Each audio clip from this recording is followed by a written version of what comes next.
कभी भी हम सिर्फ करुणा से बुद्ध को नहीं देख सकते जिसमें प्रज्ञा ना हो, और सिर्फ बुद्ध को हम प्रज्ञा से नहीं देख सकते जिसमें करुणा ना हो।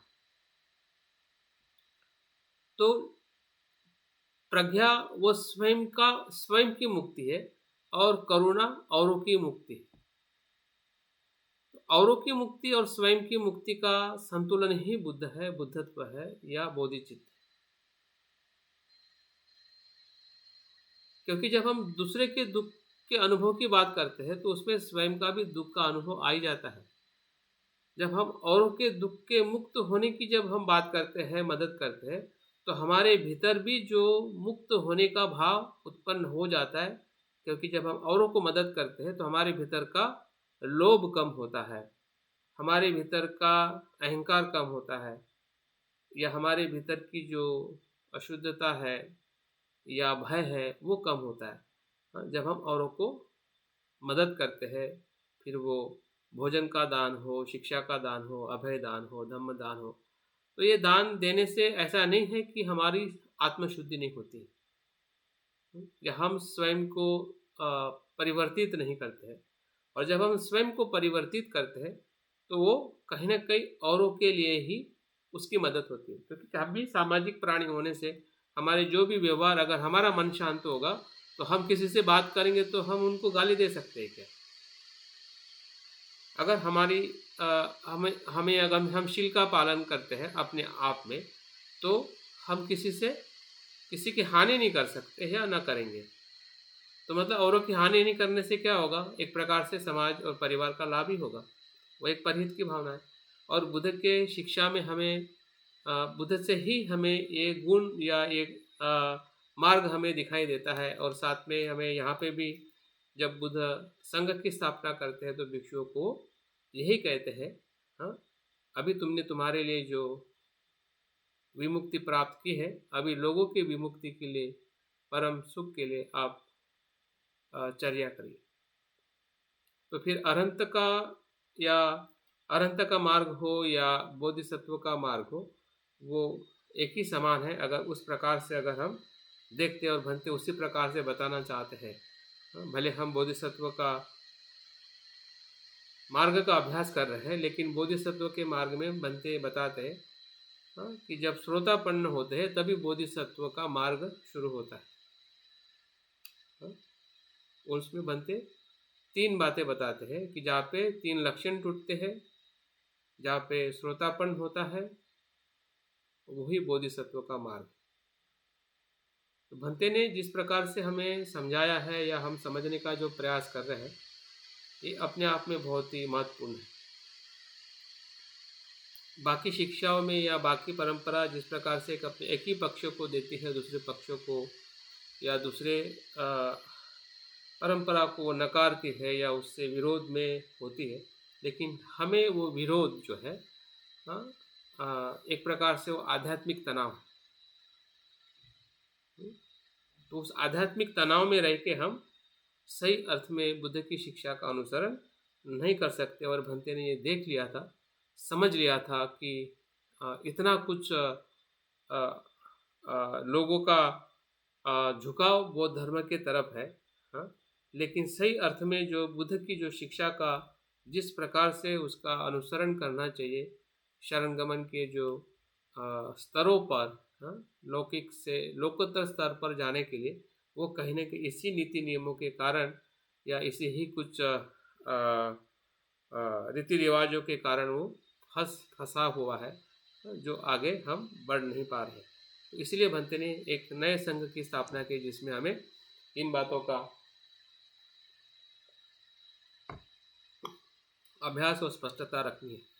कभी कभी संघ में भी जो भंते स्वयं कहते हैं कि मैंने भी जो संघ में जो पद्धतियाँ दी है वो भी कोई ऐसी चौकट नहीं है, लेकिन बहुत सारे बताते समय या लेते हुए भी हम चौकट के रूप में ही उसको लेते हैं। तो हमने भी उससे बहुत सतर्कता से भंते की शिक्षा को समझने की ज़रूरत है। अन्यथा भंते की जो बताई हुई शिक्षा या वो भी एक नीति नियम ना बन जाए या एक कायदा कानून ना बन जाए, इसका हमें खास ध्यान रखना है। उसके बारे में भंते इसमें आगे बताते हैं कि वो किस प्रकार से उसको हमने समझने की ज़रूरत है। तो यहाँ पे जब हम बौद्ध धर्म के रूप में जब हम नीतिमत्ता की बात करते हैं तो भंते कहते हैं कि बौद्ध धर्म में नीतिमत्ता जो है कुशल कर्म और कुशल चित्त के आधार पर होती है। कुशल कर्म और कुशल चित्त के आधार पर होती है। भक्ति ने और एक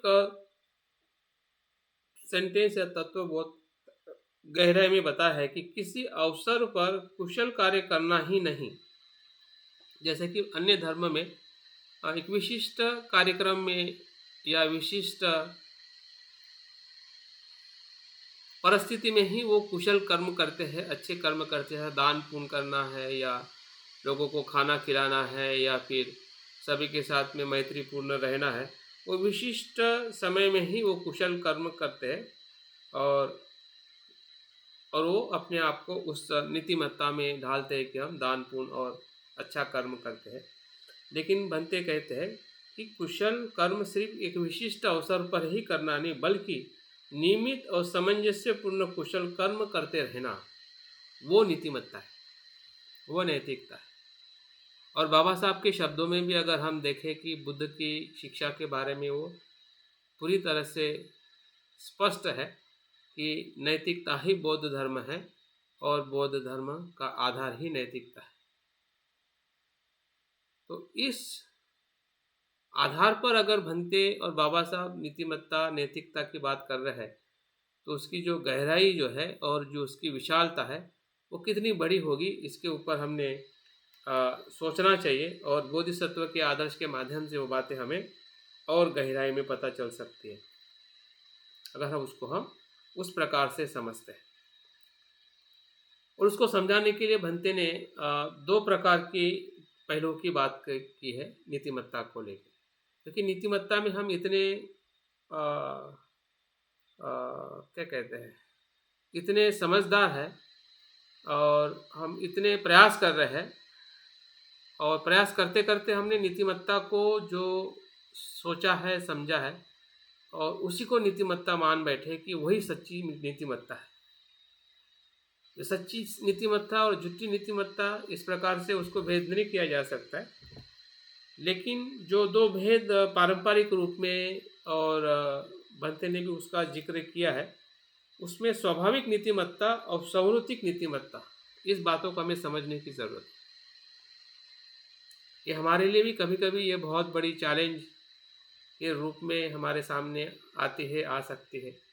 विशेषता जो हमारे सामाजिक व्यवहार है या किसी विशिष्ट रूप में नीतिमत्ता को जब हम देखते हैं या उसका आचरण करते हैं और उसी आधार पर हम आध्यात्मिक या ऊर्ध्वगामी मार्ग पर जाना चाहते हैं। क्या बताइए सर? संवृत्ति नीतिमत्ता मतलब इसको कह सकते हैं कि नैसर्गिक नीतिमत्ता और सामाजिक नीतिमत्ता, कंडीशनल और एक नैसर्गिक। तो ये क्या है, इसका मुझे लगता है कि पूरे शील पारमिता में बाकी चीज़ हम सबको पता है, पंचशील 10 या जो भी शीलों का हम आचरण कर रहे हैं, कुशल कर्म या जो भी है काया वाचा मन से, लेकिन इस तत्व को अगर नहीं समझते हैं तो हमारा शीलाचरण कभी भी उस स्तर का नहीं हो सकता है जो कुशल कर्म बुद्ध ने हमें इसलिए कहा है कि हमें विमुक्ति की तरफ जाने के लिए, अन्यथा वो कुशल कर्म ही हमारा बंधन बन सकता है।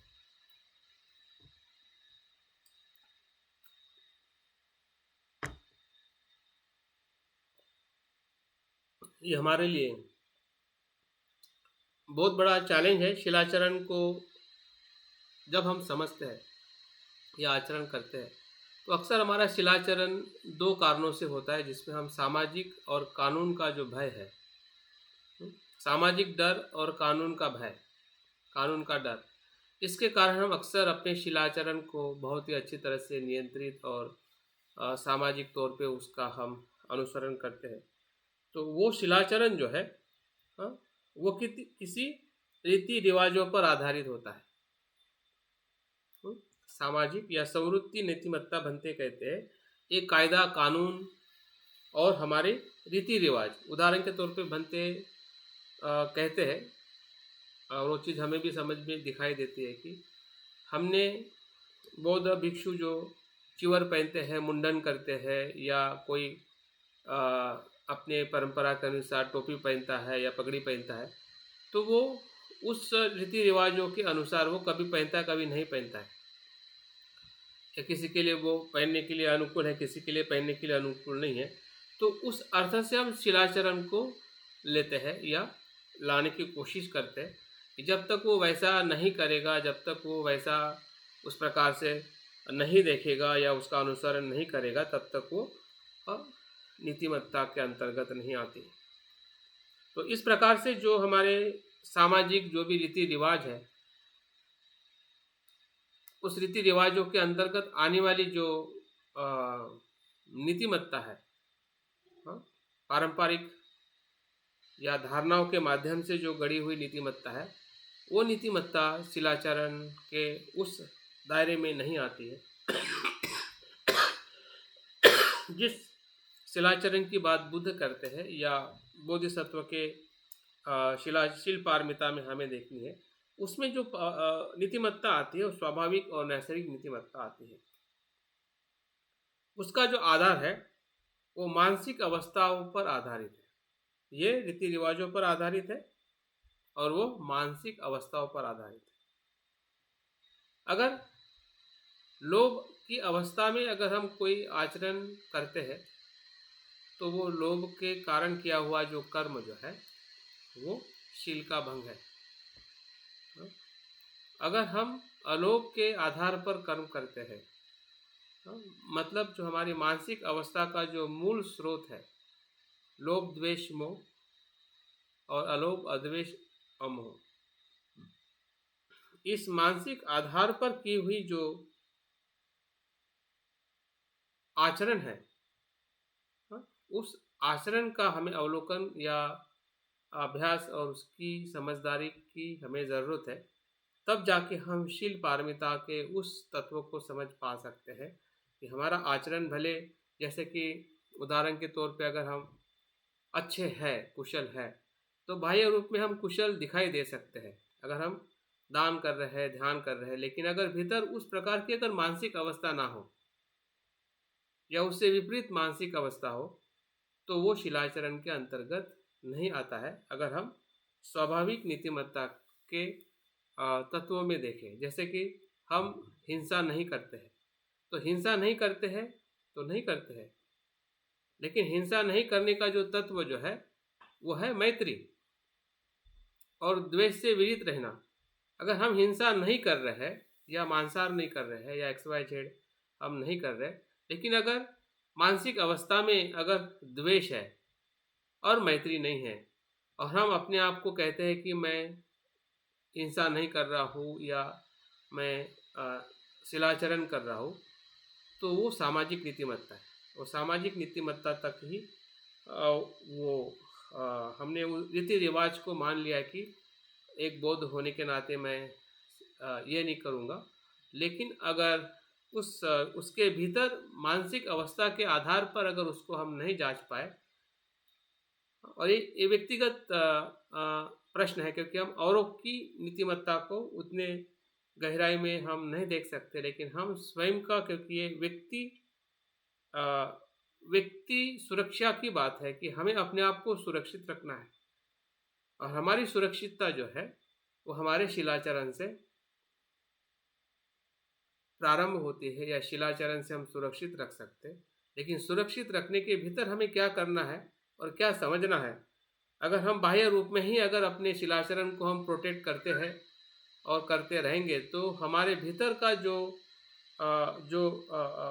स्वाभाविक नैसर्गिक नीतिमत्ता है, उधर अगर हमारा ध्यान नहीं जाएगा या उधर अगर हम नीतिमत्ता के उस पहलू को अगर हम नहीं देख पाएंगे या नहीं समझ पाएंगे, तो हमारी नीतिमत्ता जो है सिर्फ शब्दों में या उतने दायरे में ही रहेगी कि हम पंचशील का तो पालन कर रहे हैं, या जो भी हमारी जो नीति नियम जो है, फिर उसमें हमारा कपड़ा पहनना हो या ध्यान करना हो या ये करना हो वो करना हो, सब कुछ नीति नियम के अंतर्गत ही आएगा। सर हाँ जी। इसमें एक एक ये बात चिंतन में आ रही थी कि कोई मतलब अकुशल आचरण कर रहा है तो उसमें सील ब्रेक तो कर ही रहा है वो, तो उससे जो है बहुत लोगों को हानि हो रही है और मेरा अस्तित्व भी उसी तरह से हानि का सहभागी बनना है। तो वहाँ जो प्रतिकार करने का बोधिसत्व का आचरण है वो स्वाभाविक नीतिमत्ता में आएगा कि नहीं? आएगा, बाबा साहब ने कई जगह किया ना ऐसा। आएगा। हाँ, मुझे लगता है आएगा। बिल्कुल आएगा।